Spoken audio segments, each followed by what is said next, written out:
Hello guys, welcome to weeklypedia. Weeklypedia பாருங்க, weekly cricketing அப்படின்னு தெரிஞ்சுட்டு போங்க. கொஞ்ச நாளா வந்து எங்களால கன்சிஸ்டன்டா வீடியோஸ் போட முடியல. அதான் சொல்லியிருந்தோம், பரத் வந்து ஊருக்கு போயிருந்தாரு. நானுமே கொஞ்சம் ஆஃபீஸ் ஒர்க்ல பிஸி ஆயிட்டுன்னு சொல்லிட்டு மன்னிச்சுக்கோங்க. இனிமேட்டு வந்து கன்சிஸ்டன்டா நாங்கள் வீடியோஸ் போட பார்க்கணும். ஸோ ஏன்னு வீடியோ பாத்தீங்கன்னா பேக்ரவுண்ட் பார்த்தா நீங்களே கண்டுபிடிச்சிருப்பீங்க. Yes doctor Chennai. Yes. So வீடியோக்குள்ள போறதுக்கு முன்னாடி ஒரு விஷயத்த பத்தி நாங்க இங்க மென்ஷன் பண்ணணும்னு நினைக்கிறோம். அதாவது அஜித் குமார்னு சொல்லிட்டு ஒருத்தர் கோவில்ல வந்து செக்யூரிட்டி கார்டா ஒர்க் பண்ணிட்டு இருந்த ஒருத்தரை ஃபால்ஸ் அலிகேஷன் தான் சொல்றாங்க. ஏன்னா இது வரைக்கும் அவர்கிட்ட எதுவுமே அவர் தான் தப்பு பண்ணாருன்னு எங்கேயுமே ப்ரூவ் ஆகல. ஸோ அவரை வந்து இன்வெஸ்டிகேஷன்ற பேர்ல வந்து போலீஸ் வந்து போட்டு அடிச்சிருக்காங்க. அது வந்து அவரு இறந்தே போயிட்டாருன்ற அளவுக்கு அந்த அளவுக்கு கொடுமைப்படுத்தி அடிச்சிருக்காங்க. அதுவும் போலீஸே இந்த மாதிரி பண்ணியிருக்காங்கன்றப்போ ரொம்ப பயமா இருக்கு கேட்கறதுக்கு. இந்த மாதிரி சம்பவம் வந்து நம்ம பார்த்துட்டே இருக்கோம். முன்னாடி ஏற்கனவே இது மாதிரி நடந்த சம்பவம்லாம் நம்ம பார்த்துருக்கோம். திரும்ப திரும்ப அது நடக்குது. ஸோ இது நடக்காம இருக்கணும். ஸ்டேட் கவர்மெண்ட் இதுக்கு வந்து ஒரு ஆக்ஷன் எடுக்கணும். பாதிக்கப்பட்ட குடும்பத்துக்கு வந்து கண்டலன்ஸை சொல்லிட்டு எங்க சைட்ல இருந்து இந்த இஷ்யூ பேசி ஆகணும், எங்களுக்கு உறுத்திட்டே இருந்துச்சு. ஏன்னா இந்த மாதிரி திரும்ப திரும்ப நடக்குது அப்படின்னு சொல்லிட்டு அட்ரஸ் பண்ண ஆரம்பிச்சோம். இது என்ன ஆக்சுவலி மேஜர் செலிபிரிட்டிஸ் யாரும் பேச மாட்டாங்க. இப்ப சும்மா வந்து ஹிந்தி தெரியாது போடா அதெல்லாம் வந்து பெருசா பயங்கரமா பேசின செலிபிரிட்டிஸ் வந்து இந்த மாதிரி விஷயங்களுக்கும் வந்து பண்ணா சப்போர்ட் பண்ணா நல்லா இருக்கும். லைக் வந்து சொன்னா நல்லா இருக்கும். ஏன்னா அவங்க குரல் வந்து பேசினாங்க. இப்போ வந்து பேசாம இருக்கிறதுக்கு காரணம் என்னன்னு தெரியல. இந்த மாதிரி விஷயங்கள் திரும்ப நடக்கக்கூடாது அப்படின்னு சொல்லிட்டு கிரிக்கெட்மெண்ட்ல எங்களுக்கு உறுத்தலா இருந்துச்சுன்னு சொல்லிட்டு நாங்க பேசணும். ஸோ வீடியோக்குள்ள போயிடலாம். இந்த வாரம் திரும்பவும் இந்தியா வர்சஸ் இங்கிலாந்தோட செகண்ட் டெஸ்ட் ஆரம்பிச்சிருச்சு. ஸோ செகண்ட் டெஸ்டோட அப்டேட்ஸ் வந்து நம்ம போயிடுவோம். ஃபர்ஸ்ட் எடுத்த உடனே நம்ம ஜெய்ஸ்வால் பத்தி தான் சொல்லி ஆகணும். இந்த special kid I mention earlier. So அவர் கிரிக்கெட் ஆடவே பிறந்திருக்காரு ஜெய்ஸ்வால், அதுதான் உண்மை. ஸோ வந்து அந்த மாதிரி ஒரு கன்சிஸ்டன்டா டெஸ்ட் மேட்சா சரி, T20 சரி, எங்க போனாலுமே வந்து அவர் கன்சிஸ்டன்டா விளையாடிட்டு இருக்காரு. இந்த வாட்டியுமே வந்து ஒரு பயங்கரமான ஒரு இன்னிங்ஸ். கேஎல் ராகுல் இந்த வாட்டி அன்பார்ச்சுனேட்டா ஒரு ப்ளூ மால. ஸோ பிளேயர்ஸ் பத்தி பேசுறதுக்கு முன்னாடி மேட்ச் என்ன நல்லா வரும். மேட்ச் நம்ம முன்னாடியே பார்த்தா பிரிமிங்ஹாம்ல வந்து நடக்குது செகண்ட் டெஸ்ட். அது வந்து ஸ்பின்னிங் கண்டிஷன்ஸா இருக்கும் பிச் அப்படின்னு நம்ம பேசியிருந்தோம். ஆனா ஃபர்ஸ்ட் டே பார்க்கும்போது அந்த அளவுக்கு ஸ்பின்னிங் கண்டிஷன்ஸா தெரியல. பட் ஆனா பிச் ஸ்லோவா இருக்கிற மாதிரி தான் ப்ரோ இருந்துச்சு. இது என்ன சப்கான்டினென்ட் பிச்சா ப்ரோ? டே 1 ஃபர்ஸ்ட் செல்ல திரும்பறதுக்கு இங்கிலாந்து ப்ரோ ஸ்டார்டிங் 2-3 நாள் அப்படிதான் இருக்கும். தேர்ட் டேல இருந்து கண்டிப்பா ஸ்பின் எடுக்கும். ஆனா எக்ஸ்ட்ராவா ஸ்பின் எடுக்கும். பிச் கொஞ்சம் பழசாக ஸ்பின் எடுக்கும் நல்லாவே. அது யூஸ்வலாவே இருக்கும். பட் எட்ஜ் பேஷன்ல இன்னும் கொஞ்சம் எக்ஸ்ட்ராவா ஆகும். அதனால நம்ம செகண்ட் ஸ்பின்னரோடவும் போயிருக்கோம். வாஷி ஆடி இருக்கும். சரி சொல்லு, எதையும் எக்ஸ்பிளைன் பண்ணு. சோ ஓகே, இதுல வந்து சேஞ்சஸ்ன்னு பார்த்தோம்னா இந்தியா டீம்ல 3 சேஞ்சஸ் இருந்திருக்கு. பும்ரா வந்து 3 மேட்ச் தான் விளையாடுவாரு இந்த சீரீஸ்ல அப்படின்னு நம்ம பேசியிருந்தோம். அதே மாதிரி ஃபர்ஸ்ட் மேட்ச் விளையாடுனாலும் செகண்ட் மேட்ச் வந்து டிராப் உட்கார வச்சிருக்காங்க. டிராப் இல்ல, உட்கார வச்சிருக்காங்க ரெஸ்ட்னு சொல்லிட்டு. ஸோ அவருக்கு பதில் Akashdeep comes in the play and spinner எக்ஸ்ட்ராவா தேவை இந்த பிட்ச்ல அப்படின்னு சொல்லிட்டு வாஷிங்டன் சுந்தர சாய் சுதர்சன் பதில வந்து கூட்டு வந்திருக்காங்க. அண்ட் சர்துல் தாக்கூர் வந்து நம்ம சொல்லிட்டு இருந்தோம் ஃபர்ஸ்ட் டெஸ்ட் மேட்ச்லயே வந்து அண்டர் யூஸ் பண்ணிட்டு இருந்தாங்க. சரியா அவரோட கேப்பபிலிட்டிஸ் வந்து யூஸ் பண்ற அளவுக்கு அவருக்கு ஆப்பர்ச்சுனிட்டிஸ் கிடைக்கல பவுலிங்ல.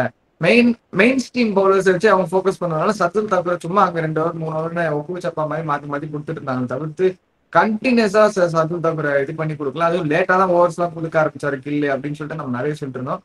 சர்துல் தாக்கூரை செகண்ட் டெஸ்ட்ல உட்காரவே வச்சிட்டாங்க. உட்கார வச்சுட்டு நிதிஷ்குமார் ரெட்டியை வந்து கூப்பிட்டு வந்திருக்காங்க. ஒரு பேட்டிங் ஹேண்டாவும் அவர் யூஸ்ஃபுல்லா இருப்பாரு அப்படின்ற ஒரு ஆஸ்பெக்ட்ல கொண்டு வந்திருப்பாங்க. So Nitish Kumar Reddy Washington சுந்தரருக்கும் batting நல்லா ஸ்ட்ராங்கா இருக்கு. அப்படிதான் நினைச்சோம் நிதிஷ்குமார் ரெட்டி கிட்ட இருந்து ஒரு இன்னிங்ஸ் எதிர்பார்க்கலான்ட்டு. But unfortunately couldn't make it. ஒரு சூப்பரான டெலிவரி ஓக்ஸ் கிட்ட இருந்து அப்படியே வெல் லெஃப்ட் பண்ணி தலைவன் வந்து போல்ட் ஆயிட்டாரு. So it's bad start for Nitish Kumar Reddy. Will not be bad at the end of the series நினைக்கிறேன். ஃபர்ஸ்ட் எடுத்தா இந்தியா பேட்டிங்ல பார்த்தோம்னா ஜெய்ஸ்வால் ஒரு சூப்பரான ஸ்டார்ட் கொடுத்தாரு. கேஎல் ராகுலால கொஞ்சம் நல்லா ஷைன் ஆக முடியல. கிறிஸ் போக்ஸ் கிட்ட இருந்து ஒரு சூப்பர் டெலிவரியில இன்சைட் எட்ஜ்ல வந்து போல்ட் ஆனாரு. ஓகே, ஹார்ட் லக் ஃபார் ஸ்டார்டிங்ல வந்து ஓக்ஸ் வந்து சூப்பரா போட்டுட்டு இருந்தாரு. அவர் வந்து 2 ரிவ்யூ எடுத்தாங்க. அந்த 2 ரிவ்யூமே வந்து க்ளோஸா இருந்துச்சு பாக்கிறதுக்கு. அம்பையர்ஸ் கால் தான். ஸோ அதனால கொஞ்சம் ஃப்ரஸ்ட்ரேட்டட் ஆயிட்டாங்க.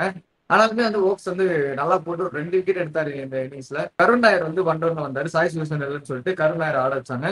ஒரு நல்ல ஆப்பர்ச்சுனிட்டி அவருமே யூஸ் பண்ணிட்டு சூப்பரா விளையாட்டு இருந்தாரு. ஆனா ஒரு நல்ல டெலிவரிக்கு வந்து பீட்டன் ஆயிட்டாரு. பிரைடன் கார்ஸ் கிட்ட இருந்து ஒரு பவுன்சர் அப்படியே வந்து நல்லா ஒரு அவுட் சைட் ஆஃப்ல போடுறாரு. அதை டிஃபெண்ட் பண்ண போய் அவர் வந்து செகண்ட் ஸ்லிப்ல வந்து கேட்ச் போயிடுச்சு. So hard luck for him. நல்லா விளையாண்டு இருந்தாரு கருண் நாயர். ஸோ இன்னும் ஒரு பெரிய இன்னிங்ஸா அவர் கன்வெர்ட் பண்ணுவாரு அடுத்த இன்னிங்ஸ்னு சொல்லிட்டு நம்புறேன். ஸோ அதுக்கப்புறம் கில் கேப்டன் வந்தாரு. அவர் வந்து ஒரு மைண்ட் செட்ல வந்துட்டாருங்க. இனிமே நான் வந்து என் டீமுக்கு நான் தான் அடிச்சு கொடுக்க போறேன், அந்த கேப்டன்சின்றது எனக்கு தான் அப்படின்னு சொல்லிட்டு நான் சூட்டபிளா ஆக்கிக்க போறேன் அப்படின்னு சொல்லிட்டு நல்லா ஒரு மண்டையில ப்ரெஷர் எதுவுமே தெரியல. கேப்டன்சியும் நல்லா பண்ணிட்டு இருக்காரு. இப்போதைக்கு ஒன்னும் குறை சொல்ற மாதிரிலாம் ஒண்ணும் இல்ல. ஒரு மேட்ச் வச்சு என்னங்க ஜட்ஜ் பண்ண முடியும்? இன்னும் செகண்ட் மேட்ச்ல ஆரம்பிக்க கூட இல்ல கேப்டன்சி. பாப்போம். ஆனா இப்போதைக்கு குறை சொல்ற அளவுக்கு நம்ம ஒண்ணுமே சொல்ல முடியாது. ஸோ அந்த மாதிரி நல்லா போயிட்டு இருக்கு. பேட்டிங் ஒரு பக்கம் வந்து அவர் அதை புடிச்சுக்கிறாரு. கரெக்டா நான் அவர் விளையாடுற இன்னிங்ஸ் வந்து விளையாடி கொடுத்துறாரு. இந்த வாட்டியுமே பயங்கரமா விளையாடி ஜெய்ஸ்வாலும் கில்லும் வந்து சூப்பர் பார்ட்னர்ஷிப்ல போயிட்டு இருந்தாங்க. நடுவுல பாத்தீங்கன்னா ஜெய்ஸ்வால் வந்து கீழே விட்டு போயிட்டாரு.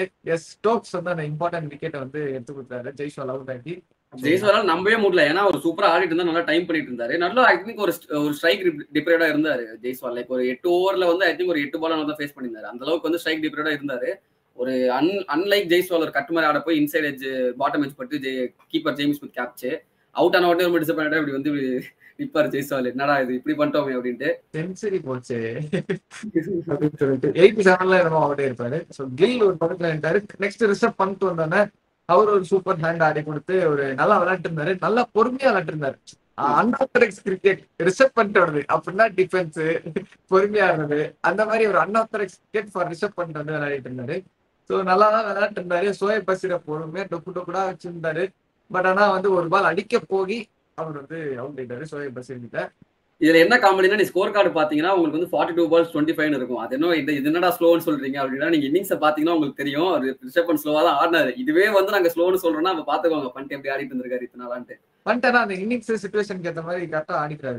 கரெக்டா ஆடினாரு. குறையே சொல்ல முடியாது. கரெக்டா ஆடினாரு. அண்ட் அவர் அடிக்க போனதுமே வந்து நம்ம குறை சொல்லவே முடியாது. That's how he plays. அது நம்ம வந்து இங்கிலீஷ்ல ஒரு பழமொழி சொல்லுவாங்க, those who live by the sword die by the sword அப்படின்ட்டு. அந்த மாதிரி தான் அவர் வந்து அடிக்க போனாரு, அவுட் ஆனாரு. ஒன்றும் பண்ண முடியாது. விடுங்க. போயிட்டு மும்பை போயிட்டு என்னமோ கத்துன்னு இருக்கான். ஓகே, அதுக்கப்புறம் நிதிஷ்குமார் ரெட்டி வந்தாரு. எல்லாருக்குமே எக்ஸ்பெக்டேஷன் இருக்கும். ஆனா ஒரு சூப்பர் டெலிவரியில போல்ட் ஆயிட்டாரு நிதிஷ்குமார் ரெட்டி. யாரு கிறிஸ் ஓக்ஸ் போட்டு நல்ல ஒரு ஸ்விங்கிங் டெலிவரி. அது வெல்லெஃப்ட் வேற, அது பிரெயின் ஃபைடு கூட சொல்லலாம். அது எங்கேயோ போற பால வெல்லெஃப்ட் பண்ணி அது பண்ட் ஃபர்ஸ்ட் இன்னிங்ஸ்ல அவுட் ஆனார்ல ஃபர்ஸ்ட் மேட்ச்ல. ஆக்சுவலி நிதிஷ்குமார் ரெட்டி அவுட் ஆகும்போது 211 for 5 இருந்துச்சு. அண்ட் கமெண்டேட்டர்ஸ் மட்டும் இல்ல, நாங்க வந்து எங்க இன்டர்னல் குரூப்ல ஃப்ரெண்ட்ஸ் கிட்ட பேசும்போது அவ்வளவுதான் முடிஞ்சு போச்சு, போ 250 வந்தாலே பெரிய விஷயம், நம்மளோட டெய்லன்ற பத்தி நம்மளுக்கு தெரியாதா அப்படின்ட்டு 300 வந்து மேக்ஸிமம் வரும்பா அப்படின்ற மாதிரி பேசிட்டு இருந்தோம். அங்கதாங்க வந்தாரு விநாயக் மகாதேவ். அங்கதான் வந்தாரு விநாயக் மகாதேவ்ன்ற மாதிரி. ஜடேஜா வந்து ஒரு சூப்பரான ஹேண்ட் கொடுத்து இப்போ வரைக்குமே ஜடேஜா கீழே தான் வந்து பயங்கரமா பார்ட்னர்ஷிப் போட்டு பில்ட் பண்ணிட்டு இருக்காங்க. 310 for 5 வந்து முடிச்சிருக்காங்க ஃபர்ஸ்ட் டே ஸ்டம்ப்ஸ். ஸோ வந்து பவுலர்ஸ் இங்கிலாந்துல பாத்தீங்கன்னா பிரைடன் கார்ஸா இருக்கட்டும், 2 பேருமே சூப்பரா போட்டு நல்லா டஃப் கொடுத்தாங்க இந்தியாவுக்கு. ஒரு சைட்ல வந்து சோயப் பஷீர் வந்து அந்த கண்டிஷன்ஸை யூஸ் பண்ணிட்டு நல்லா போட பார்த்தாரு. நல்லா பேட்ஸ்மேன் பொறுமையா ஆட வச்சுட்டு இருந்தாரு. அந்த getting the game away from batsman பண்ணிட்டு இருந்தாரு. ரொம்ப டெம்ப் பண்ணி விளையாடி இது பண்ணிட்டு இருந்தாரு, ப்ரெஷர் போட்டுட்டு இருந்தாரு இந்தியா மேல. ஸோ நல்லா போச்சு. இங்கிலாந்துக்குமே வந்து ஃபர்ஸ்ட் இன்னிங்ஸ்ல இந்தியாவுக்குமே ஒரு 50% நல்லா போச்சு, இங்கிலாந்துக்குமே ஒரு 50% நல்லா போச்சு. இந்த 5 விக்கெட்டுக்கு அப்புறம் நம்மளுக்கு வாஷிங்டன் சுந்தர் வந்து ஒரு கீயா இருக்காரு. ஸோ அவரு நல்லா விளையாடினா நம்ம வந்து ஒரு 360 370 மேல எதிர்பார்க்கலாம். இவங்களே அவுட் ஆகலன்னா நம்ம என்ன 400 மேலே எதிர்பார்க்கலாம். இப்போ வந்து பாப்பா பொறுத்திருந்து லோயர் ஆர்டர் மேல நம்பிக்கை இல்லை. ஸோ இங்கிலாந்து பவுலர்ஸ்மே நல்லா போட்டுட்டு இருக்காங்கன்றப்போ கொஞ்சம் எப்படி வரும்னு தெரியல. இப்போ இருக்குமே இந்தியா இருந்தா குட் ஸ்டாண்ட். ஒரு 310 for 5ன்றது ஒரு ஃபர்ஸ்ட் இயர்ல சூப்பரான ஸ்கோர் தான். ஆமா, 99 runs unbeaten partnership. And England bowlers பத்தி பேசும்போது ஸ்பெசிஃபிக்கா வந்து ஓக்ஸ் பத்தி அந்த ஸ்பெஷல் மென்ஷன் கொடுத்தே ஆகணும். ஃபர்ஸ்ட் ஒரு 15 overs அலைய விட்டாருங்க பால். கேஎல் ராகுல் விக்கெட் நீ சொன்ன இன்சைட் எட்ஜ், பட் அந்த இன்சைட் எட்ஜ் செட்டப் பண்ணி எடுத்தாரு பாரு. இன்ஸ்விங் அவுட் ஸ்விங் மாத்தி மாத்தி போட்டு அன்பிளேபிளா இருந்துச்சு சில டெலிவரிலாம். பட் அகைன் 310 for 5 ஹரிஸ் சொன்ன மாதிரி ஒரு நல்ல setup for India. Like anything above 350 edge batsman day 1 is a good score என்னோட ஒப்பீனியன்ல. பட் ப்ராப்ளம் என்னன்னா இந்தியாவோட பவுலிங் டெப்த் தான் நம்மளுக்கு வந்து ஒரு கேள்விக்குறியா இருக்கு. ஏன்னா அகைன் பும்ரா இல்ல அப்படின்றப்போ லீட் பவுலரே சிராஜ் தான். அப்படின்னா பாத்துக்கோங்க, சிராஜ், பிரசித் கிருஷ்ணா, ஆகாஷ் தீப் தான் 3 சீமர்ஸ். நிதிஷ்குமார் ரெட்டி அப்கோர்ஸ் வந்து ஒரு பார்ட் டைம் மாதிரி தான் யூஸ் பண்ணுவாங்க. வாஷிங்டன் சுந்தர் தான் வந்து லீட் ஸ்பின்னர். நல்ல பவுலர். ஆனா வந்து அவர் வந்து டிபெண்ட் பண்ணி நம்ம மேட்ச் எடுத்துட்டு போக முடியுதா அப்படின்னு சொல்ற அளவுக்கு இப்ப பாக்கல இருக்கு. அதனாலதான் சொல்றோம். மற்றபடி அவர் நல்ல பவுலர் எக்ஸ்பெக்டேஷன்ஸ் எல்லாம் இருக்கு. நாங்களுமே ஃபர்ஸ்ட் மேட்ச் எல்லாம் சொல்லிட்டு தான் இருந்தோம். அதுதான். சோ அந்த ஒரு 5 பவுலிங் ஆப்ஷன்ல எனக்கு தெரிஞ்சு ஒரு 3 தான் வந்து லீத்தலா இருக்காங்க. வாஷிங்டன் சுந்தர் எப்படி வந்து கொண்டு வருவாங்கன்றது தெரியல. அண்ட் இந்தியா பேட்டிங் ஆர்டர்ல எனக்கு ஒரு கன்சர்ன் இருந்துச்சு. நான் என்ன எதிர்பார்த்தேன்னா ஆக்சுவலி அந்த ரிஷப் பண்ட் அவுட் ஆகும்போது வாஷியை வந்து நம்பர் 6ல இறக்கி விட்டு நல்லா இருந்திருக்கும் தோணுச்சு. ஒரு லெஃப்ட் ஹேண்டர் வந்து அவருமே கில்லும் நல்லா ஆடி இருந்திருப்பாங்க அப்படின்னு தோணுது. நிதிஷ்குமார் ரெட்டி இன்னும் இப்போ ஒருவேளை கில் அவுட் இருந்தாலும் நிதிஷ்குமார் ரெட்டி வந்திருக்கலாம், இல்ல வாஷி அவுட் இருந்தா ஜடேஜா வந்திருக்கலாம். அந்த right hand left hand combination Gambhir ரொம்ப ஆக்சுவலி ஃபோர்ஸ் பண்ணாரு சாம்பியன்ஸ் ட்ராஃபிலலாம். அது இங்கேயும் ஃபாலோ பண்ணிருக்கலாமே தோணுச்சு. மேட்ச் பார்க்கும்போது நிதிஷ்குமார் ரெட்டி இன்னும் கொஞ்சம் லோவர் டவுன்ல ஆட்டில் வந்திருக்கலாமோன்னு தோணுச்சு. பார்ப்போம் எப்படி வந்து வாஷிங்டன் சுந்தர் எப்படி பெர்ஃபார்ம் பண்ண போறாருன்னு பார்த்தா நமக்கு தெரிஞ்சிடும். Okay, well poised, well good. Gill நம்ம சொல்லிட்டே இருந்தோம். கில் வந்து செஞ்சுரியா அடிச்சிட்டாரு. ஆக்சுவலி நாங்க வந்து மென்ஷன் பண்ண மறந்துட்டோம். இப்போ வந்து 140 என்னமோ அடிச்சு ஸ்ட்ரைக்ல இருக்காரு. அவரும் ஜடேஜா அந்த பார்ட்னர்ஷிப் தான் வந்து நம்மள 400 எடுத்துட்டு போறதுக்கு ஒரு குரூசியலான ஆஸ்பெக்டா இருக்கும். கில் வந்து 200 அடிச்சா நல்லா இருக்கும். ஸோ இது எப்படி ஒரு டெஸ்ட் மேட்ச் நடந்துட்டு இருக்கோ அதே மாதிரி south Africa versus Zimbabwe test match நடந்து முடிஞ்சு நம்ம அந்த மேட்சை பத்தி ஆக்சுவலி ஒரு வீக்லி வீடியோல பார்த்திருந்தோம். லைக் வந்து ஒரு சிக்னிஃபிகண்டான டெஸ்ட். என்ன சிக்னிஃபிகன்ஸ்னு பாத்தீங்கன்னா யுவான் ரே பிரிட்டோரியஸ் அப்புறம் டெவால் ப்ரூவிஸ் 2 பேருமே வந்து செம்மையான ஒரு T20 players, white ball format players. அவங்க வந்து டெஸ்ட் மேட்ச்ல வந்து ஸ்குவாட்ல எடுத்திருக்காங்க அகைன்ஸ்ட் ஜிம்பாப்வே. சவுத் ஆப்பிரிக்கா ஒரு யூனிக்கா இருக்க போது எப்படி வந்து அடாப்ட் பண்ணி ஆட போறாங்கன்ற ஒரு கேள்வி எனக்கு இருந்துச்சு. எனக்கு மட்டும் இல்ல, நிறைய கிரிட்டிசைஸ் கிரிக்கெட் ஃபேன்ஸ்க்கு இருந்துச்சு. அவங்க வந்து சூப்பரா ப்ரூவ் பண்ற மாதிரி டே பிரிட்டோரியஸ் ஃபர்ஸ்ட் இன்னிங்ஸ்லேயே வந்து ஒரு 150 ரன்ஸ் அடிச்சாரு. அவரோட usual style I think 9 sixes கிட்ட அடிச்சிருந்தாருன்னு நினைக்கிறேன். 165 பால்ஸ்ல செம்ம அடி போட்டு தடால் அடி அடிச்சிருந்தாரு. அது மட்டும் இல்லாம டெவால் ப்ரூவிஸும் ஒரு 40 பால் 50 அடிச்சு ஃபர்ஸ்ட் இன்னிங்ஸ்ல ஒரு 450 ரன்ஸ் கிட்ட அடிச்சாங்க சவுத் ஆப்பிரிக்கா. ஆனா அதுக்கப்புறம் மேட்ச் நார்மலா தாங்க போச்சு. நம்ம எக்ஸ்பெக்ட் பண்ண மாதிரி ஜிம்பாப்வே இருந்து பேட்டிங் பெருசா ஒன்றும் இல்ல. ஷான் வில்லியம்ஸ் ரொம்ப வருஷம் ஆடிட்டு இருக்காரு. அவர் 137 கிட்ட அடிச்சாரு. மற்றபடி பவுலிங் பாத்தீங்கன்னா மல்டர் வந்து ஒரு 5 விக்கெட் நினைக்கிறேன். அந்த மாதிரி சூப்பரா பவுலிங் போட்டாரு. செகண்ட் இன்னிங்ஸ்ல சவுத் ஆப்பிரிக்கா கொஞ்சம் கொலாப்ஸ் ஆன மாதிரி இருந்துச்சு. அந்த டைம்ல அகைன் மல்டர் வந்து ஒரு செஞ்சுரி அடிச்சாரு. ஸோ ஒரு பவுலிங்ல 5 விக்கெட் எடுத்தது மட்டும் இல்லாம பேட்டிங்ல செகண்ட் இன்னிங்ஸ்ல வந்து செஞ்சுரி அடிச்சு சூப்பரா காப்பாத்தி ஒரு 430 ரன்ஸ் கிட்ட டார்கெட் வச்சாங்க. ஜிம்பாப்வேயால அது கண்டிப்பா அடிக்க முடியலன்னு உங்களுக்கு தெரியும். அதுக்கப்புறம் அவங்க தோத்துட்டாங்க. பட் இதுல வந்து ஃபர்ஸ்ட் இன்னிங்ஸ் சொல்லும்போது கார்பின் பாஷ்மே ஒரு செஞ்சுரி அடிச்சாரு. ஸோ அவரும் டே பிரிட்டோரியஸ் பார்ட்னர்ஷிப் போட்டு தான் அந்த ஒரு 450 எடுத்துட்டு வந்தாங்க கடைசியில. ஸோ ஓவராலா ஒரு சூப்பரா முடிஞ்சது. அண்ட் கடைசியில் அகைன் பாஷ் வந்து ஒரு 4 விக்கெட் எடுத்ததுனால மேன் ஆஃப் த மேட்ச் வந்து கார்பின் பாஷ்க்கோ மல்டருக்கோ கொடுப்பாங்கன்னு நினைச்சிருப்பீங்க. அதான் கிடையாது. டே பிரிட்டோரியஸ் 150னால அவருக்கு தான் அந்த மேன் ஆஃப் த மேட்ச் கொடுத்தாங்க. பட் ஓவரால் ஒரு நல்ல யூனிக்கான ஒரு test match for south Africa. அவங்க வந்து நிறைய விஷயங்கள் ஐடென்டிஃபை பண்ணாங்க. எஸ்பெஷலி இப்போ டே பிரிட்டோரியஸ் அண்ட் பிரிவிஸ் வந்து இதே மாதிரி ரெகுலரா ஆடுறாங்க அப்படின்ற பட்சத்தில் அவங்களோட மிடில் ஆர்டருமே ஓரளவுக்கு செட் மாதிரி தான் தெரியுது.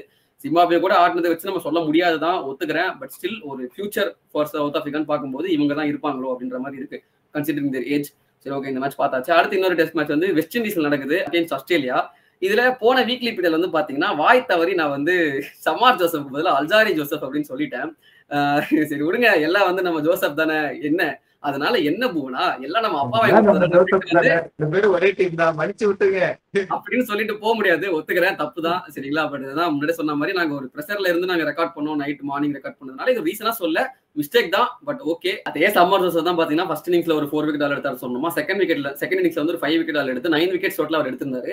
அண்ட் ஆக்சுவலி வெஸ்ட் இண்டீஸ் வந்து ஒரு 10 ரன்ஸ் லீடிங்ல இருந்தாங்க ஃபர்ஸ்ட் இன்னிங்ஸ் முடியும் போது. ஸோ அட்வான்டேஜ் வெஸ்ட் இண்டீஸ் நினைக்கும் போது ஆஸ்திரேலியா செகண்ட் இன்னிங்ஸ்ல கொஞ்சம் லாக் ஆயிருந்தாங்க. அப்புறம் தான் வந்து ஒரு சூப்பரான பார்ட்னர்ஷிப் வந்துச்சு. ஃபர்ஸ்ட் வந்து பாத்தீங்கன்னா வெப்ஸ்டர் ஒரு 60 அடிச்சாரு. அதுக்கப்புறம் ட்ரேவிஸ் ஒரு 60 அடிச்சாரு. அதுக்கப்புறம் அலெக்ஸ் கேரி அவர் வந்து ஒரு 60 அடிச்சு டெய்லர் கூட சூப்பரா ஆடி ஒரு மோர் தென் ஒரு 350 ரன்ஸ் கிட்ட டார்கெட் செட் பண்ணாங்க. வெஸ்ட் இண்டீஸால அதை அன்ஃபார்ச்சுனேட்லி அடிக்க முடியல.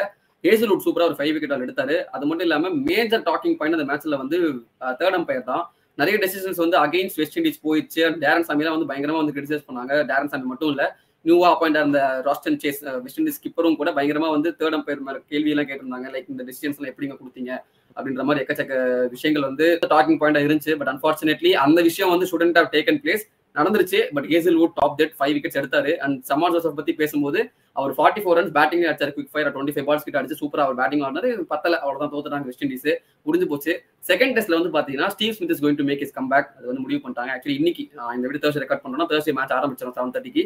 ஸோ அதில் வந்து மார்கஸ் லபுஷேனை வந்து ஸ்குவாட் விட்டு ட்ராப் பண்ணிட்டாங்க. ஸோ ஸ்மித் வந்து இங்கிலீஷ் பதிலாக வந்துருவாரு. நான் சொன்னது ஸ்குவாட்ல ட்ராப் பண்ணிட்டாங்க, லைனப்ல அவர் இனிமே இல்ல லபுஷேன். ஸோ ஸ்மித் வந்துட்டு இங்கிலீஷ் ரிப்ளேஸ் பண்ணிட்டாரு. செகண்ட் மேட்ச் வந்து கிரனடால வந்து நடக்க போகுது. ஆஸ்திரேலியா வந்து அவங்க first time in their history they're going to play in Granada. So அவங்க எப்படி என்ன பண்ண போறாங்க, பர்ஃபார்ம் பண்ண போறாங்கன்றது நம்ம பார்க்கலாம். அஃப்கோர்ஸ் நெக்ஸ்ட் வீக்லி நாங்கள் வந்து அப்டேட் பண்றோம். ஸோ இது 3 டெஸ்ட் நடந்து முடிஞ்சிச்சு. அடுத்து நம்ம பார்க்க போற கடைசி 4வது டெஸ்ட் வந்து பாத்தீங்கன்னா ஸ்ரீலங்கா வர்சஸ் பங்களாதேஷ். நம்ம அந்த மேட்ச் ஆல்மோஸ்ட் பார்த்தோம், 2 நாள் பார்த்தோம். ஸ்ரீலங்கா வந்து டாமினன்ட் பொசிஷன்ல இருந்தாங்கன்னு சொன்னோம். அதே மாதிரி அவங்க டாமினேட் பண்ணி முடிக்கிறாங்க. அந்த மேட்சை வந்து ஸ்ரீலங்கா வந்து காம்பரன்சிவா வந்து ஜெயிக்கிறாங்க. ஜெயிச்சதோட பாத்தீங்கன்னா முடிஞ்சதான்னு கேட்டீங்கன்னா இல்ல. நஜ்மல் ஹுசேன் ஷாண்டோ கேப்டனா இருந்தார் பங்களாதேஷ். அவர் வந்து ஸ்டெப் டவுன் ஆறாரு. டியூ டு ரீசன் சொல்றாரு, லைக் வந்து டீமோட பெட்டர்மெண்ட்காக நான் ஸ்டெப் டவுன் ஆறேன். அது மட்டும் இல்லாம 3 ஃபார்மேட்ஸ்க்கு வந்து 3 டிஃபரெண்ட் கேப்டன் இருக்கிறது வந்து எனக்கு சரியா படல, அதனாலே வந்து நான் ஸ்டெப் டவுன் ஆறேன் அப்படின்னு சொல்லியிருந்தாரு. ஸோ ஓடிஐல வந்து பாத்தீங்கன்னா மெஹதி ஹசன் மிராஜ் அவர் தான் இப்போ ரீசெண்டா கேப்டன்சி எடுத்திருந்தாங்க ஷாண்டோ கிட்ட இருந்து. அந்த மேட்ச் நேற்று நடந்து முடிஞ்சு. ஸோ ஸ்ரீலங்கா 244 ரன்ஸ் வந்து அடிச்சிருந்தாங்க. ஈஸியா சேஸ் பண்ண வேண்டிய ஸ்கோர். லைக் வந்து அஃப்கோர்ஸ் பிச் எல்லாம் வந்து கொஞ்சம் பிஹேவ் பண்ணிட்ட மாதிரி இருந்தாலுமே 100 for 1 இருந்தாங்க Bangladesh after 16 overs at some point. செம்மையா போயிட்டு இருந்த மேட்ச்ல நான் அந்த சைடு அக்கடைக்கா போயிட்டு வந்ததுக்குள்ள பாத்தீங்கன்னா 105க்கு 8 இருந்தது. என்னால நம்பவே முடியல. 5 ரன்னுக்கு 7 விக்கெட் விட்டுருக்காங்க பங்களாதேஷ். அதையும் பாத்தீங்கன்னா அசரங்கா வந்து ஒரு 3 விக்கெட் எடுத்திருந்தாரு அந்த டைம்ல. காமிண்டோ மெண்டிஸ் அவங்க 2 பேரும் வந்து அடுத்தடுத்து 6 போட்டு 6 விக்கெட் டக்குன்னு எடுத்து கடைசியில அசரங்கா பாத்தீங்கன்னா ஐ திங்க் 7.3 ஓவர்ஸ்ல 10 for 4 முடிச்சாரு. சூப்பர் எக்கனாமிக்கல் ஸ்பெல், செம்ம பவுலிங். அப்புறம் அவங்க பங்களாதேஷ் அடிச்சாங்க, ஒரு 180 கிட்ட அடிச்சாங்க. வந்து ஜேக்கர் அலி கடைசியில் ஒரு 50 அடிச்சாரு வித் டெய்ல் ஆடி. ஒன்றும் பண்ண முடியல. அந்த மேட்ச் வந்து அவ்வளவுதான், முடிஞ்சு போன மேட்ச், முடிஞ்சு போன கல்யாணத்துக்கு மோல் அடிக்கிற மாதிரி தான் அடிச்சிருந்தாரு ஜேக்கர் அலி. ஒன்றும் பண்ண முடியல. ஸோ அகைன் ஸ்ரீலங்காவுக்கு வந்து காம்பரன்சிவ் வின்னு சொல்லலாம். But then Bangladesh lost the match தான் நான் சொல்லுவேன். ஸ்ரீலங்கா வந்த மேட்ச் சொல்றதை விட சூப்பரா போட்டார் Hasaranga and Kamindu Mendis. Congratulation. 7 wicket all between both of them, 3 and 4 wickets respectively. Okay, இந்த மேட்ச் முடிஞ்சு. அடுத்து செகண்ட் ஓடியில டஸ்கினா குமார் சொல்லியிருந்தாரு, நாங்க வந்து பேனிக் ஆயிட்டோம் அப்படின்ற மாதிரி சொல்லியிருந்தாரு. ஸோ அந்த பேனிக்லாம் இல்லாம பங்களாதேஷ்க்கு வந்து ஒரு டிரான்சிஷன் பீரியட் தான். அவங்க எப்படி கம்பேக் கொடுப்பாங்கன்றது ஆர்வமா நான் இருக்கேன். சரிங்களா. ஸோ இதான் வந்து இன்டர்நேஷனல் நியூஸ் எனக்கு தெரிஞ்சு. டொமஸ்டிக்கலோ பெட்ட அப்டேட்டிங் ஏற்பட்டு தோனி அவர்கள் இருக்காருல, அதாவது நம்ம கேப்டன் கூல், உண்மையிலேயே நான் தான் கேப்டன் கூல், இந்த பிராண்ட் வந்து எனக்கு தான் வரணும் அப்படி, இந்த நேம் வந்து எனக்கு தான் வரணும்னு சொல்லிட்டு அவர் ரெஜிஸ்டர் பண்ணிருக்காரு. 2023லயே வந்து அது ஃபைல் பண்ணிருந்தாரு. இப்போ வந்து அவர் அபிஷியலி இந்த கேப்டன் கூல்ன்றது வந்து இன்னொருத்தன் கிளைம் பண்ணியிருந்தாரு போல, அது வந்து இப்போ வாங்கி தோனி வந்து கேப்டன் கூல்ன்ற பிராண்ட் வந்து வாங்கியிருக்காரு. இது வந்து ஸ்போர்ட்ஸ் அந்த என்டோர்ஸ்மெண்ட்ஸ் அவர் வந்து பிசினஸ் ரிலேட்டடா வந்து இந்த பிராண்ட் நேம் வந்து யூஸ் பண்ணுவாரு. அது எப்படி யூஸ் பண்ணுவாருன்றத போக இதுல பார்ப்போம். பரத் இதை சொல்ல நினைக்கிறேன், சொல்லு. இல்ல இது ஆக்சுவலி நான் நிறைய பார்க்கும்போது நான் இதை நிறைய அப்கோர்ஸ் நான் ஸ்டார்டிங்ல நான் ஃபாலோ பண்ணல. நிறைய ஃபேன்ஸ் நான் வந்து பார்த்தேன். லைக் வந்து அவங்க போட்டிருந்தாங்க captain cool Dhoni is officially இது கேப்டன் கூல் அப்படின்னு ஃபயர் விட்டுட்டு இருந்தாங்க. எனக்கு அது ஃபர்ஸ்ட் புரியல, ஏன் அவர் தானே கேப்டன் கூல் இதுல இருக்கு அப்படின்ற மாதிரி. அப்புறம் தான் புரிஞ்சது ட்ரேட்மார்க் பண்ணிருக்காரு, ட்ரேட்மார்க் வந்து அக்செப்டும் பண்ணிட்டாங்க அப்படின்ற மாதிரி பார்த்தேன். எனக்கு இதுல வந்து சில கேள்விகள் என்னன்னா, இப்போ இந்த கேப்டன் கூல்ன்ற ஒரு பட்டம் வந்து ஃபேன்ஸ் வந்து விருப்பப்பட்டு ஆசைப்பட்டு கொடுத்த ஒரு பட்டம். ஃபேன்ஸ் மட்டும் இல்ல, கமெண்டேட்டர்ஸ் எல்லாருமே சேர்ந்தான், சரிங்களா. இதை வந்து ட்ரேட்மார்க் பண்றது அப்படின்றது வந்து எனக்கு ஆஸ் அ ஃபேனா வந்து எனக்கு ஒரு கேள்வியா தான் இருக்கு. ஏன்டா இப்படி பண்றாருன்ற மாதிரி தான் எனக்கு தோணுச்சு. ஏன் சொல்றேன்னு கேளுங்களேன். இப்போ வந்து ஃபார் எக்ஸாம்பிள் சச்சினை வந்து கார்டுன்னு சொல்றோம், மாஸ்டர் பிளாஸ்டர்னு சொல்றோம். இப்போ அதுக்குன்னு வந்து அவர் ட்ரேட்மார்க் பண்ணாரா? இல்ல. ஆப்வியஸா மீதி எந்த பிளேயர்ஸுமே எந்த கமெண்டேட்டர்ஸுமே அதை சொல்ல மாட்டாங்க. இன்னொரு பிளேயரை பார்த்து மாஸ்டர் பிளாஸ்டர்லாம் சொல்ல மாட்டாங்க. கரெக்டுங்களா. காட் ஆஃப் கிரிக்கெட் தான் சச்சின் தான் நமக்கு தெரியும். அதை வந்து மனசுல பதிஞ்சிச்சு. அதை ட்ரேட்மார்க் பண்ண வேண்டிய அவசியம் இல்லைன்றது என்னோட ஒப்பீனியன். சேம் கோஸ் வித் ராகுல் டிராவிட். த பால் அப்படின்னா அது வந்து ராகுல் டிராவிட் நமக்கு தெரியும். அவர் ட்ரேட்மார்க்லாம் பண்ணல. அப்படி இருக்கும்போது எதுக்கு தோனி மட்டும் அவர் பிசினஸ்க்காக அதை பண்றாருன்னு புரியுது, ஓகேங்களா. பட் அது இருந்தாலும் என்னன்னா அது வந்து சொன்னாலும் தலை வந்து கேப்டன் கூல் தான், தோனி கேப்டன் கூல்.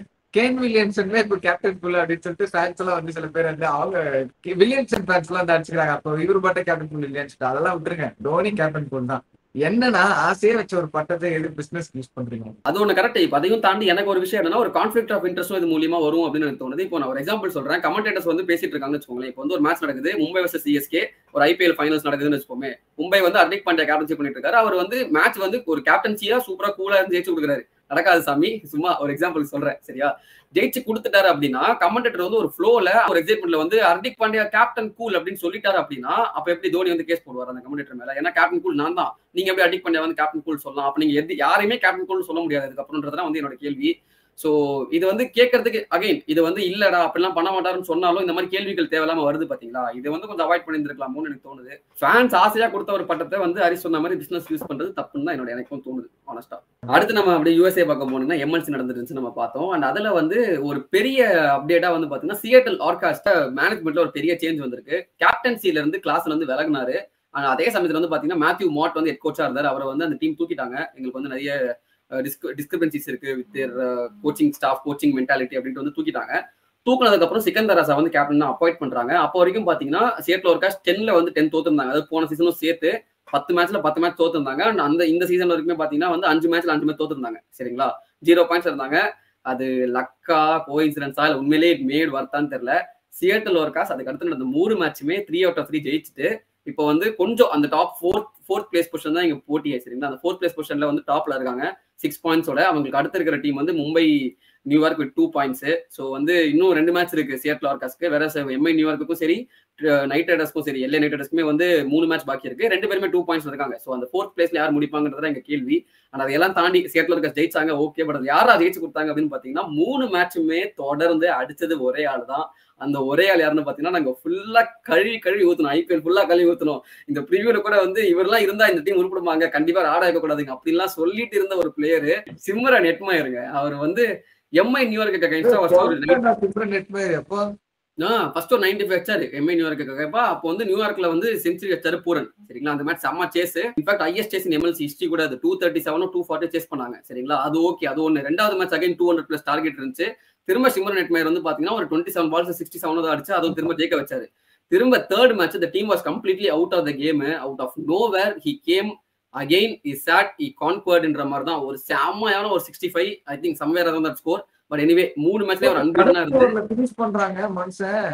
ஆமா, செம்ம அடி போட்டு 3 மேட்ச்மே அன்பீட்டனா இருந்தாரு. 50 எல்லாம் அடிச்சது ஓகே, 3 மேட்ச் அன்பீட்டனா இருந்து ஜெயிச்சு கொடுத்தாரு. So the old Simran is back. என்ன சிம்ரன் இப்பலாம் ஆளுங்க. சிம்ரன் இப்போ வந்து புதுசா விளையாடுறாருங்க, நல்லா இருக்கு பாக்குறதுக்கு. நிறைய பண்ணிருக்கோம் சிம்ரனை. ஆனா இப்போ வந்து சிம்ரனை பாக்குறது சந்தோஷமா இருக்கு. நீயாடா இது இவ்வளத்தையும் உள்ள வச்சுட்டா இப்படி ஆக்ஷன் பண்ணிட்டு இருந்த அப்படின்ற மாதிரிதான் திடீர்னு ஒரு பொருள் எடுத்து காட்டுறாரு. ஜிபியூ படத்துல எப்படி சிம்ரன் வந்து ஒரு கம்பேக் கேமியோ கொடுத்தாங்களோ அந்த மாதிரி இங்க கேமியோ அப்பியரன்ஸ் எல்லாம் இல்ல, பெரிய சம்மாடி அடிச்சிட்டு இருக்காரு இந்த இன்னிங்ஸ்ல. கம்பேக் சிம்ரனுக்கு சரி விடு. அந்த சுல்தானா பாட்டுலாம் சூப்பரா இருந்துச்சு ப்ரோ. அவதான் வரல, அது வேற விஷயம் விடுங்க. சரி okay coming back to cricket. அடுத்த டாப் 3ல வந்து பாத்தீங்கன்னா செம்ம போட்டி போயிட்டு இருக்கு. நம்ம எப்படி பாட்டம் 3 பார்த்தோமோ அதே மாதிரி டாப் 3ல பாத்தீங்கன்னா 3 டீமே வந்து 12 பாயிண்ட்ஸ்ல இருக்காங்க.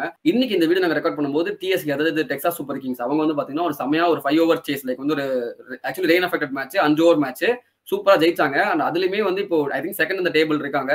ஃபர்ஸ்ட் வந்து சான் பிரான்சிஸ்கோ யூனிகார்ன் இருக்காங்க, தேர்ட் வந்து வாஷிங்டன் ஃப்ரீடம் இருக்காங்க. 3 பேருமே 12 பாயிண்ட்ஸ், 3 பேருக்குமே 2 கேம்ஸ் தான் பாக்கி இருக்கு. யாரும் அந்த டாப் 2 பொசிஷன்ல முடிச்சு எக்ஸ்ட்ரா சான்ஸ் கிடைக்கும்ன்றது தான் இங்க வந்து போட்டி. ஸோ இந்த டாப் 3க்கு ஒரு போட்டி, அதே மாதிரி பாட்டம் பிளேஸ்க்கு ஒரு போட்டி போயிட்டு இருக்கு.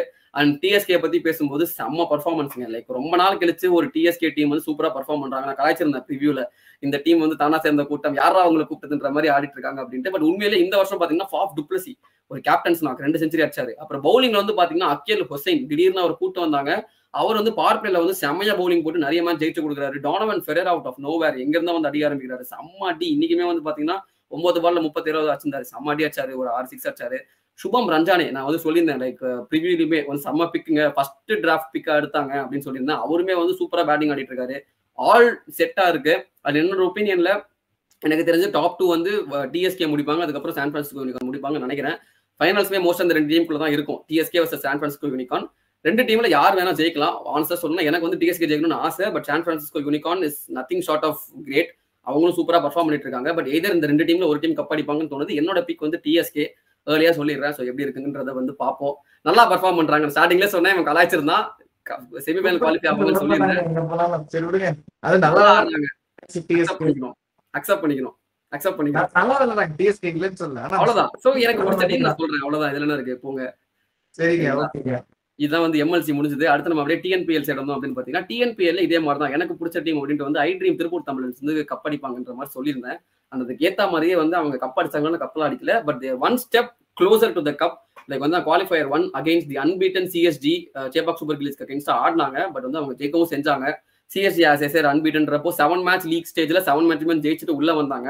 அவங்களுக்கு அகைன்ஸ்டா ஒரு காம்ப்ரிஹென்சிவ் பர்ஃபார்மன்ஸ், சும்மாலாம் ஜெயிக்கல, செம்ம அடி அடிச்சு 200 ரன்ஸ் அடிச்சது மட்டும் இல்லாம 130 120 ஆல் அவுட் பண்ணிட்டாங்க சிஎஸ்டியை. செம்மையான பவுலிங் பர்ஃபார்மன்ஸ். ஐ திங்க் அந்த டீம் வந்து உண்மையிலே சூப்பரா இருக்கு. டாப் ஆர்டர் வந்து பாத்தீங்கன்னா அமித் சாத்விக், துஷார் ரஹேஜா. பேசிட்டேன், நிறைய தடவை பேசிட்டேன். சரிங்களா, சீசன் வந்து அவர்தான் ஷைன் ஆனது, பயங்கரமா ஷைன் ஆனது ரஹேஜா தான். சோ அடுத்த சீசன் ஐபிஎல்லே விளையாடுறதுக்கான ப்ராஸ்பெக்ட்ஸ் நிறையவே இருக்கு. கண்டிப்பா இருக்கு. அவரையும் அதையும் தாண்டி சாய் கிஷோர் இருக்காரு. அதுக்கப்புறம் பவுலிங்ல வந்து பாத்தீங்கன்னா நட்ராஜன் நம்மளுக்கு எல்லாருக்குமே தெரியும், சாய் கிஷோரும் பவுலிங் இருந்தாரு. பட் அதுல புதுசா ஜாயின் ஆயிருக்கிறது எசக்கி முத்து.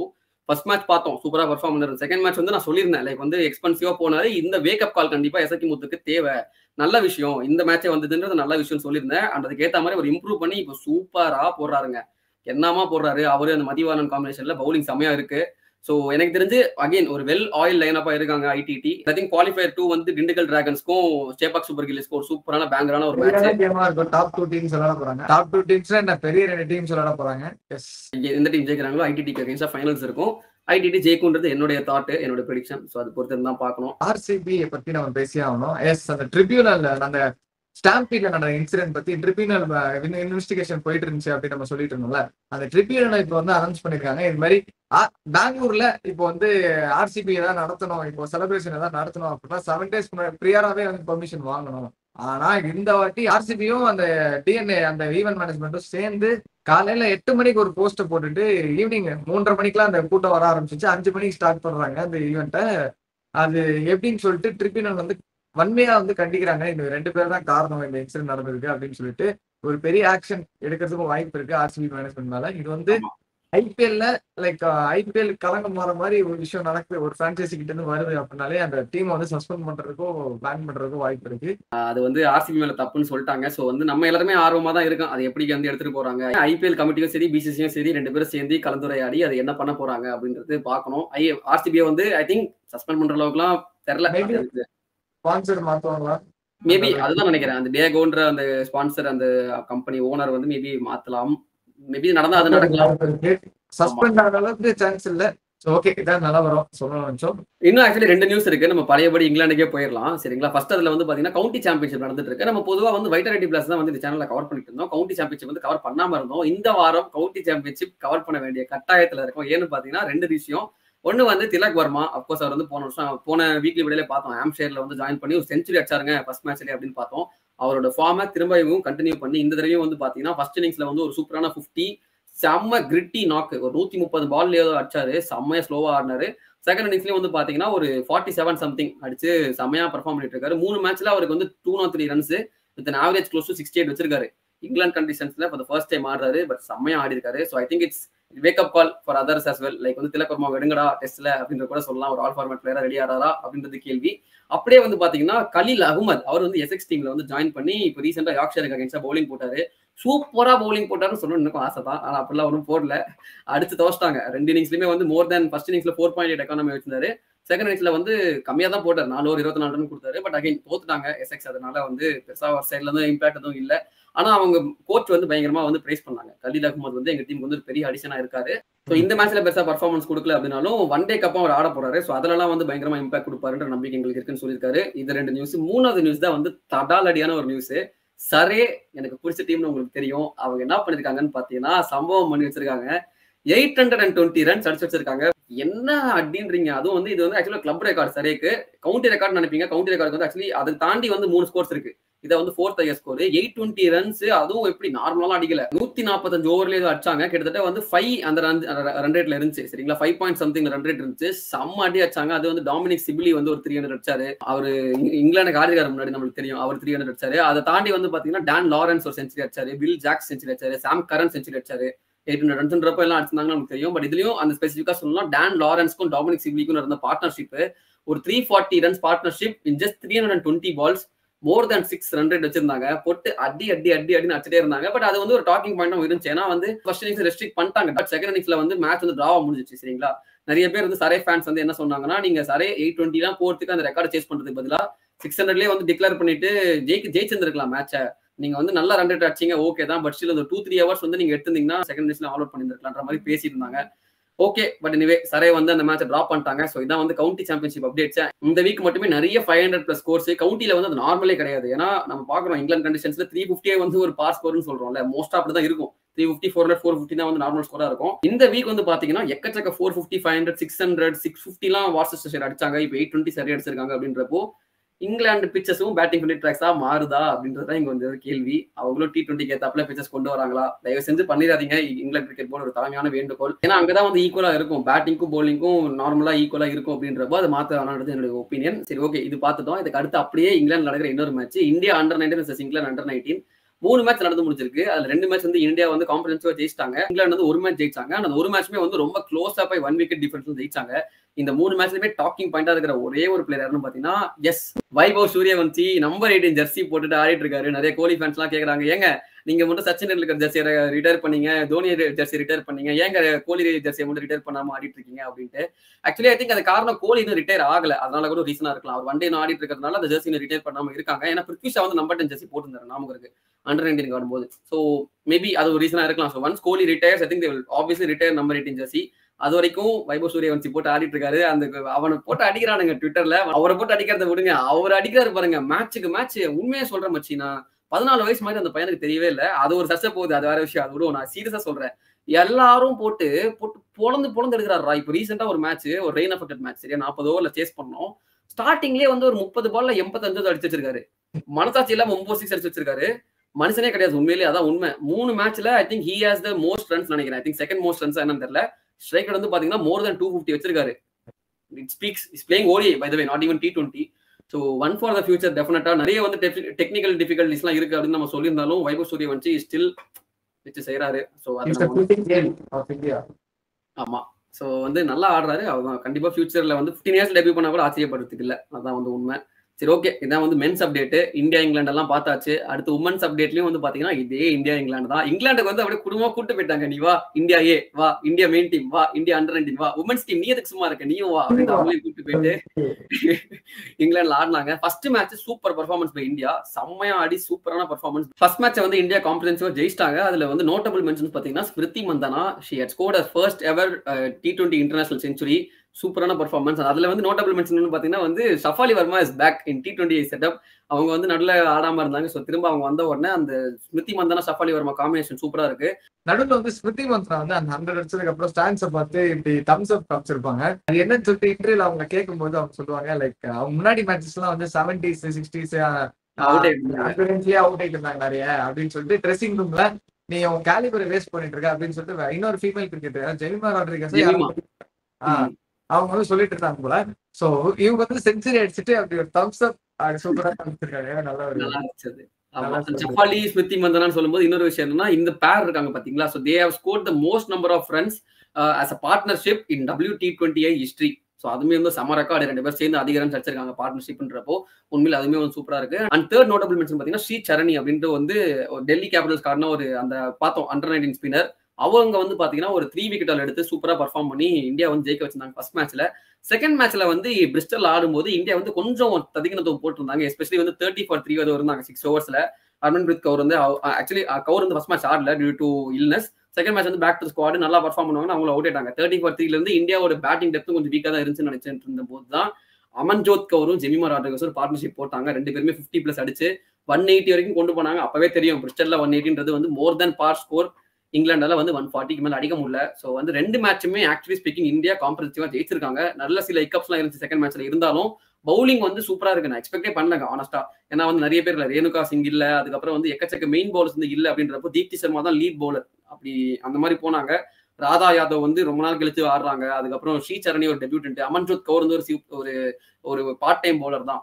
இவங்களெல்லாம் வச்சுக்கிட்டு சூப்பரா பர்ஃபார்ம் பண்ணி செம்மையா ஜெயிச்சிட்டு இருக்காங்க. 2 மேட்ச் ஜெயிச்சிட்டாங்க. ஸோ அடுத்து என்ன பண்ண போறாங்கன்றது தெரியல. இங்கிலாந்துக்குமே வந்து ஒரு வேக்கப் கால் தான். அவங்க வந்து வெஸ்ட் இண்டீஸை போட்டு அடிச்சு தவச்சிட்டு நாங்க கெத்து நினைச்சிட்டு இருந்தாங்க. பட் இப்போ இந்தியா வந்த உடனே நீங்க கெத்து கிடையாது, ஏன்னா அவங்க ஊர்லயே அடிக்கிறாங்க அப்படின்றப்போ காம்படிஷன் பிட்வீன் போத் நல்லா போகுது. ஸோ அது பார்க்கலாம். அடுத்த வீக்லி எல்லாம் நம்ம அடுத்த அப்டேட் பார்ப்போம். ஸோ இத்துடன் செய்திகள் நிறைவடைந்தன. ஏதாவது நாங்கள் நியூஸ் ஏதாவது மிஸ் பண்ணியிருந்தோம், நீங்க ஏதாவது நியூஸ் வச்சிருக்கீங்க அப்படின்னா கமெண்ட்ஸ்ல போடுங்க, எல்லாரும் தெரிஞ்சுப்போம். அண்ட் இந்த மாதிரி இன்ட்ரெஸ்டிங்கான கண்டென்ட்ஸ் நிறைய பார்க்கறதுக்கு வீக்லி பீடியா எபிசோட் ஃப்ரைடே நீங்க பார்க்கறதுக்கு வீக்லி அப்டேட்ஸ் தெரிஞ்சுக்கணும் அப்படின்னு நினைச்சீங்கன்னா ரிகார்ட் டைமெண்ட்டுக்கு ஒரு சப்ஸ்கிரைப் பண்ணி போட்டுருங்க. ஏன்னா சின்ன பசங்க நாங்க, எங்களை சப்ஸ்கிரைப் பண்ணுங்க.